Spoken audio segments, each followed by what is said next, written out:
আমার আইনজীবীদেরকে বিভিন্নভাবে ভয়ভীতি দেখানো হয়েছে, আমাকে বিভিন্নভাবে ভয়ভীতি দেখানোর চেষ্টা করেছে, কিন্তু হাসনাত আবদুল্লাহ কখনো কোনো ভয়ভীতির কাছে মাথা নত করবে না। এটার মধ্য দিয়ে পুরো বাংলাদেশ এটা বার্তা পেয়েছে, যদি আপনি ন্যায়ের পথে থাকেন, আপনি আইনের পথে থাকেন, ব্যাংক ডাকাত এবং ঋণ খেলাপিরা যতই শক্তিশালী হোক না কেন, দিন শেষে বাংলাদেশ এবং জনগণের বিজয় হবে। আপনি দেখেন একটা মানুষ 130 কোটি টাকারও বেশি হচ্ছে ঋণ খেলাপি। 2004-05 130 কোটি টাকারও বেশি ঋণ নিয়ে সে 2026 সালে এসেছে, সে ঋণ পরিশোধ করে নাই। সে বারবার আপনার হাইকোর্টকে ব্যবহার করে নির্বাচনী বৈতরণী পার হওয়ার চেষ্টা করে। বিষয়টি এমন না যে তার প্রথমবারই প্রার্থিতা বাতিল হয়েছে, সে একই ঘটনার কারণে সে 2008 সালেও নির্বাচন করতে পারেনি। সেই জায়গা থেকে বাংলাদেশের জনগণকে অন্যান্য অনেক আসনে অনেক প্রার্থী বা অনেক প্রতিদ্বন্দ্বী প্রার্থী এই ইস্যুটি সামনে আনতে পারতেন, কিন্তু নিরাপত্তা ইস্যুতে আমাদের যে বিভিন্নভাবে বিভিন্ন এজেন্সির হয়রানির ভয়ে, বা আমিও দেখেছি এটা যখন আমি মামলা করলাম, আমার আইনজীবীদেরকে বিভিন্নভাবে ভয়ভীতি দেখানো হয়েছে, আমাকে বিভিন্নভাবে ভয়ভীতি দেখানোর চেষ্টা করেছে, কিন্তু হাসনাত আবদুল্লাহ কখনো কোনো ভয়ভীতির কাছে মাথা নত করবে না।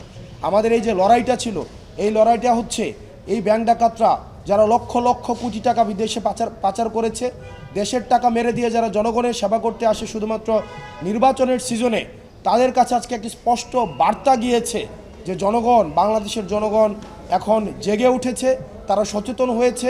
ঋণ খেলাপিরা যতই শক্তিশালী হোক না কেন, তারা আর পার পেতে পারবে না। ইনশাআল্লাহ আমরা বিশ্বাস করি 12 তারিখে জনগণের ভোটে নির্বাচিত হয়ে আমরা ঋণ খেলাপিদের জন্য পরবর্তী বাংলাদেশ জাহান্নাম বানিয়ে দিব। আপনার পথ যদি ন্যায়ের হয়, পথ যদি আইনগত হয়, পথটা যত লড়াইয়ের হোক না কেন, সংগ্রামীর হোক না কেন, কঠিন হোক না কেন, দিন শেষে আপনার বিজয়ী হবেই। তবে সেক্ষেত্রে আপনাকে ধরে থাকতে হবে।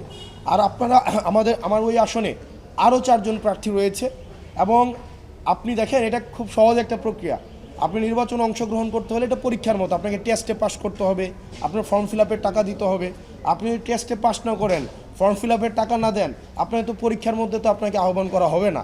তো সেই জায়গা থেকে অনেকেই ভাবছে যে ওনাকে হয়তো এটা খুব সিম্পল হয়েছে, উনি 11 বিষয়ে ফেল করেছে, উনি হচ্ছে ফর্ম ফিল আপের টাকা দিতে পারে নাই। আমি শুধুমাত্র এই জিনিসটাই হচ্ছে নির্বাচন কমিশনকে দেখিয়ে দিয়েছি যে উনি টেস্টে ফেল করেছে, ফর্ম ফিল আপ যথাসময়ে করতে পারে নাই।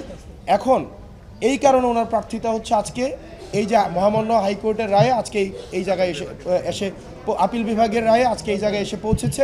আমি মানুষের কাছে একটা বার্তা দিতে চাই, দেখেন যারা অন্যায় করে তারা সংঘবদ্ধ, যারা অন্যায় করে তাদের সিন্ডিকেট অনেক লম্বা, তাদের হাত অনেক লম্বা, তারা হয়তো অনেক টাকার মালিক, তারা হয়তো ক্ষমতার মালিক, কিন্তু বিশ্বাস রাখেন, আপনি যে জায়গায় থেকে আসুন না কেন, আপনি বংশ পরিচয় হন আমার মতো, সেটা কিচ্ছু ম্যাটার করে না, কিন্তু আপনি যদি ন্যায়ের পথে থাকেন, আপনার অপরাধীরা যতই ক্ষমতাশীল হোক না কেন, দিন শেষে তাদের পরাজয় নিশ্চিত থাকবে। শুধুমাত্র আপনাকে ন্যায়ের পথে অটল থেকে দৃঢ়ভাবে লড়াইটা চালিয়ে যেতে হবে।